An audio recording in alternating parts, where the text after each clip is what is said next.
Hendaklah kamu kuat di dalam Tuhan. Karena perjuangan kita bukanlah melawan darah dan daging,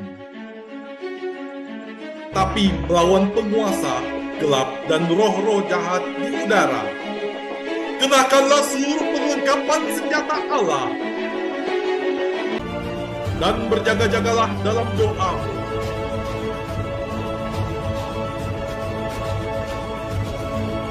Legion of Jesus memberitakan kabar baik kepada semua orang.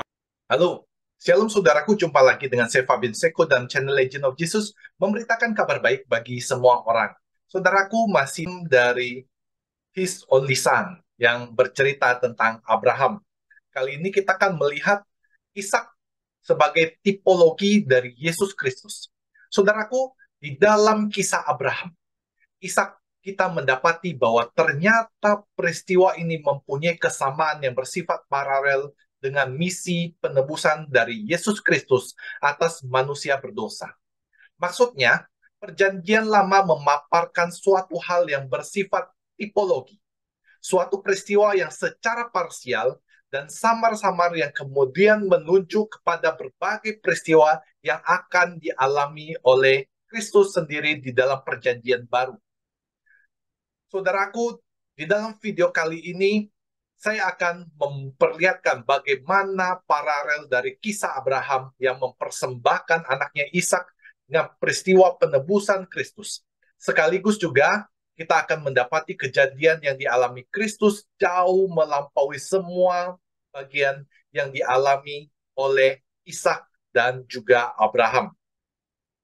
Para penulis kitab perjanjian lama tidak pernah tahu bahwa apa yang sedang mereka tulis sedang berbicara tentang Yesus Kristus. Ketika Musa memaparkan kisah Ishak, ia tidak memahami bahwa pada suatu hari nanti akan menjadi kisah yang penuh dengan kemuliaan, yaitu kematian Kristus di kayu salib.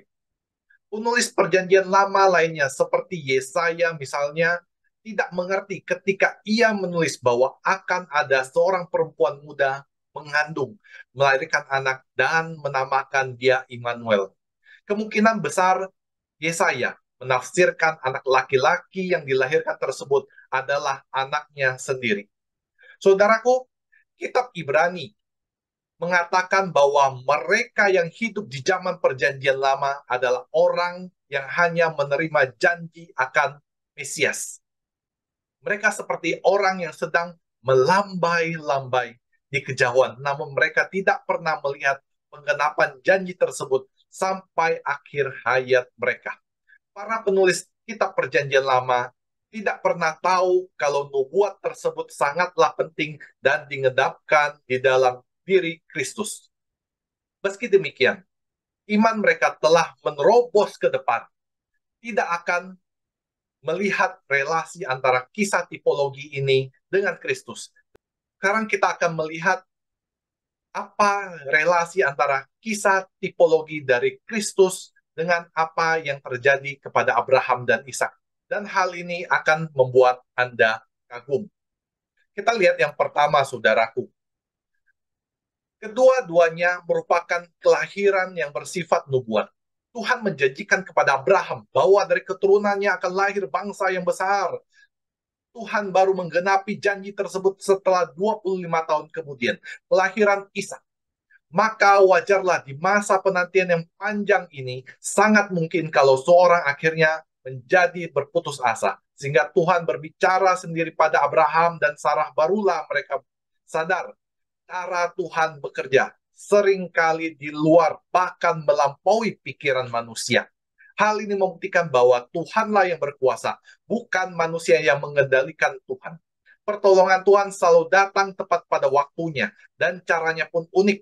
Janji Tuhan yang datang di detik-detik terakhir inilah yang seringkali membuat manusia merasa was-was dan juga khawatir. Kerap di masa penantian ini, manusia membypass rencana Tuhan. Tindakan semacam ini sebenarnya bentuk dari ketidakpercayaan yang terselubung dengan begitu rapinya.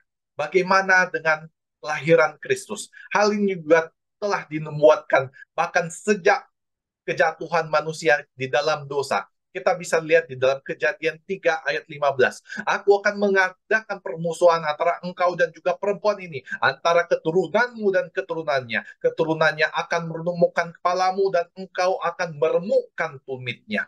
Allah tidak pernah lupa akan janjinya. Yohanes Pembaptis adalah orang perjanjian lama yang mengetahui janji Mesias dan melihat penggenapan janji tersebut. Begitu juga dengan Simeon yang merasa bersuka cita setelah melihat Mesias yang dijanjikan tersebut. Yang kedua, masing-masing adalah anak yang sangat dikasihi. Ishak merupakan anak perjanjian yang sangat dinanti-nantikan. Dirinya lah yang akan lahir, melahirkan bangsa yang besar dan diberkati. Ishak lahir pada masa tua Abraham. Maka wajarlah kalau Ishak menjadi limpahan kasih karunia dari kedua orang tuanya. Namun kebahagiaan mereka tidak berlangsung lama karena Tuhan meminta anak tersebut, anak yang dijanjikan tersebut untuk dipersembahkan sebagai korban. Tentulah kita sangat memahami bagaimana kesedihan dan pergumulan Abraham ketika berjalan bersama Ishak menuju tempat yang telah ditentukan oleh Allah. Bagaimana dengan Kristus? Dia adalah anak tunggal yang sangat dikasihi oleh Bapa. Hal ini dikatakannya sendiri oleh Bapa. Inilah anakku yang kukasih, dan kepadanya aku berkenan. Begitu juga dengan Kristus yang sangat mengasihi Bapanya. Hal ini ditunjukkan dengan relasi yang begitu dekat antara Kristus dengan Bapa. Namun demikian, Bapa rela menyerahkan anaknya yang dikasihi itu demi untuk kita. Seperti yang ditulis di dalam Yohanes 3 ayat 16. Yang ketiga, kedua-duanya taat kepada bapaknya masing-masing. Hati Abraham pasti sangat pahit dan getir ketika segala persiapan telah selesai dan Ishak bertanya tentang korban bakaran. Alkitab tidak mencatat bagaimana peristiwa pertama Abraham memberitahu kepada Ishak. Namun besar kemungkinan selama 3 hari perjalanan menuju Bukit Moria, konsep tentang persembahan ini diajarkannya kepada Ishak. Sejarah kelahiran Ishak sampai kepada tuntutan Allah Yahweh kepada Abraham untuk memberikan korban persembahan. Ishak pastilah menangkap inti pelajaran itu dengan seksama, meski ia tidak memahami jika yang dimaksud dengan korban itu pada akhirnya menuju pada dirinya sendiri.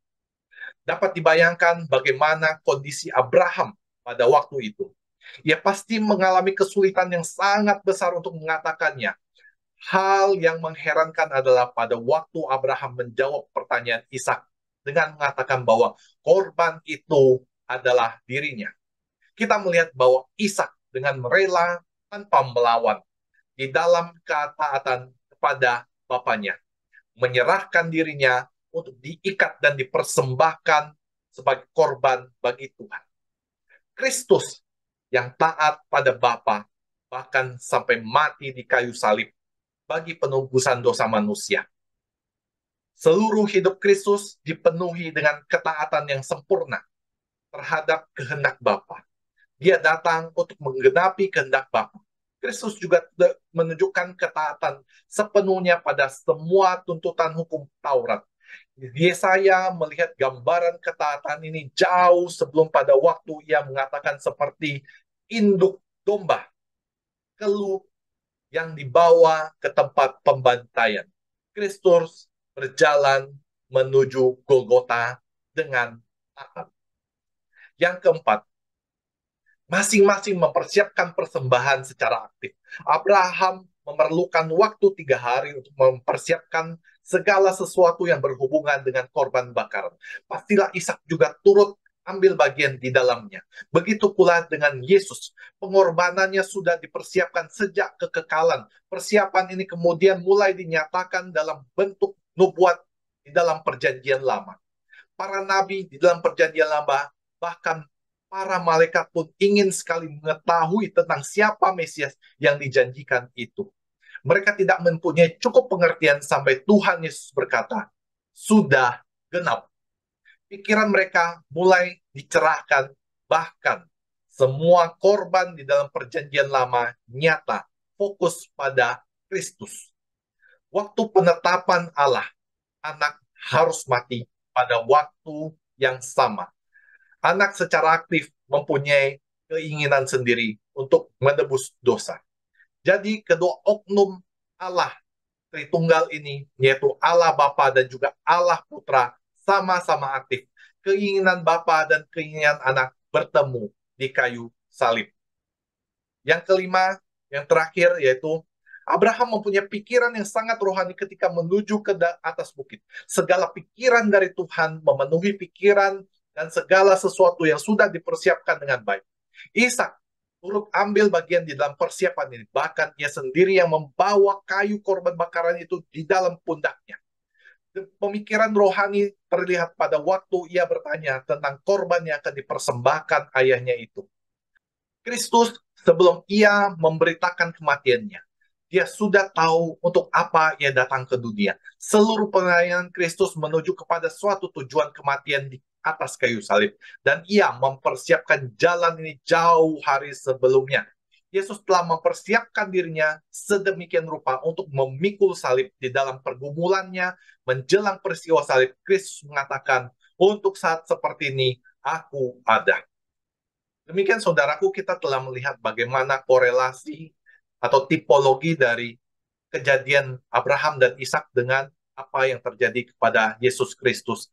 Itu adalah gambaran dari samar-samar dari sebuah perjanjian lama yang tergenapi di dalam perjanjian baru. Demikian saudaraku, semoga hal ini menambah pengetahuan Anda, membuat iman Anda semakin percaya kepada Kristus. Akhir kata saya mengucapkan terima kasih. Tuhan Yesus memberkati Anda dan juga saya. Bye-bye. Sungguh besar kasih-Mu, Engkau selalu hadir dalam